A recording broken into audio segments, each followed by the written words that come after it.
Zay taranja iraisana izay ihany dia niditra tamin'ny andro voalohany tamin'ity faran'ny herinandro ity ihany koa ilay fifananana baskety aleopy hoentina manome sehatra ilalaovana sy ampisehoana ny maizy azy ho an'ireo tanora lahy latsaky ny 13 taona eny anivon'ny boriboritany enina manerana ny renivohitra tamin'ity faran'ny herinandro ity ary dia nikanjana Analamahitsy, nikanjana Ambohimanarina ary nikanjana Ankatso 2 no nandray ny fifanitsanana amin'ity andiany faharoa ny aleopy ity.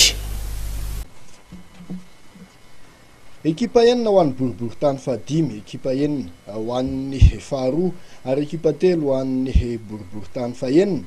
Ireo no namaly ny antso sy ny radio RDJ niaraka tamin'ireo mpiara-miombona antoka aminy nandritra ny andro voalohan'ny fifaninanana baskety aleopy natao tamin'ity faran'ny herinandro ity. Nikanja ny Cité Analamahitsy sy nikanjana Ankatso 2 ary nikanja ny firaisana fahenina Ambohimanarina moa no nandray ireo lalao rehetra ireo.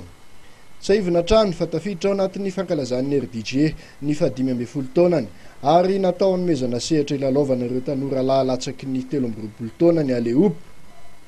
Afaka milalao avokoa ny rehetra na ny manana na ny tsy manana kara-pilalaovana. Samy namoaka ny tompon-dakany avokoa moa ireto boriboritany ireto tao aorianan'ny fifanitsanana natao nandritra ny 2 andro. Ireto ekipa telo ireto izay samy notolorana ray hetsy avy ary atrika ny famaranana goavana atao ny 17 oktobra ho avy zao.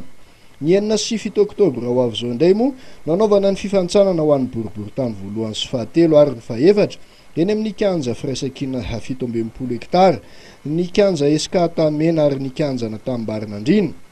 Mariana fotolorana ray Tapitrisa sy azo failatsasatra ny Tomasina ny tompon-daka amin'ity andiany faharoan'ny aleopy ity.